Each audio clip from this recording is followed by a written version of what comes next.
IFOGA, when translated into English, it means to bow. But within the Samoan culture of IFOGA, it is a traditional practice of forgiving and formally apologizing for the types of things that are usually punishable by death, such as murder, rape, and so forth. Throughout the process, I started without a research question and let the question emerge as I explored and researched the values and traditional practices of IFOGA. As I was researching and discovering new ideas, I became quite confident in making the presentation and also drawing up a storyboard about what I wanted it to look like and how I wanted it to happen. But without knowing, my process kept changing, and I developed new ideas that I thought could work in ways that I couldn't imagine. IFOGA wasn't something I just wanted to use for uni. It is something that I hold dear to me, because it's about being something or someone within your own society. I'm a believer also in showing love to any human in this world, and I always express to people that holding a grudge for a long time, even when you don't see that person anymore, can affect a large portion of your mental health, while also acknowledging that some things that happen in people's lives cannot be forgiven. I ended up coming up with 8 research questions that eventually ended up being a part of 3 different interviews that I had with Pacifica professionals. Those people were Xavier Breed, Tupilulua, and Sefa Inari.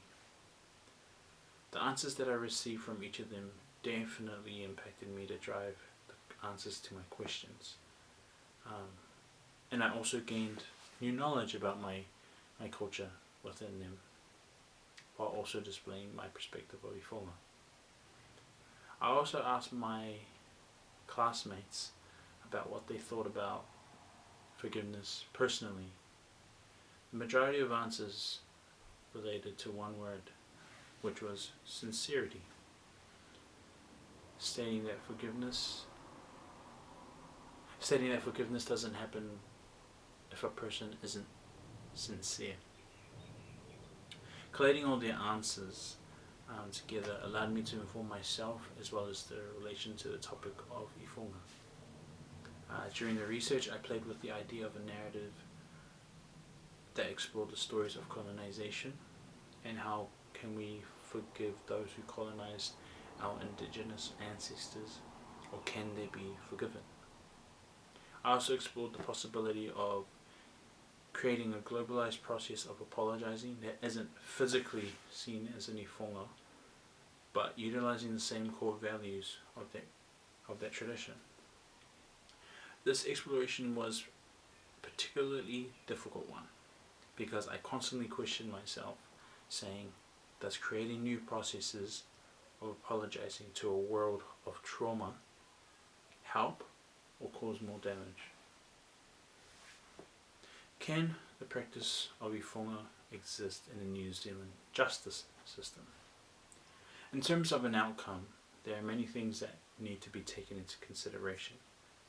Before we can even begin to think about the end result, we need to acknowledge that the complexities that come with changing the way we think as a society and how we approach such a sensitive subject within our justice system.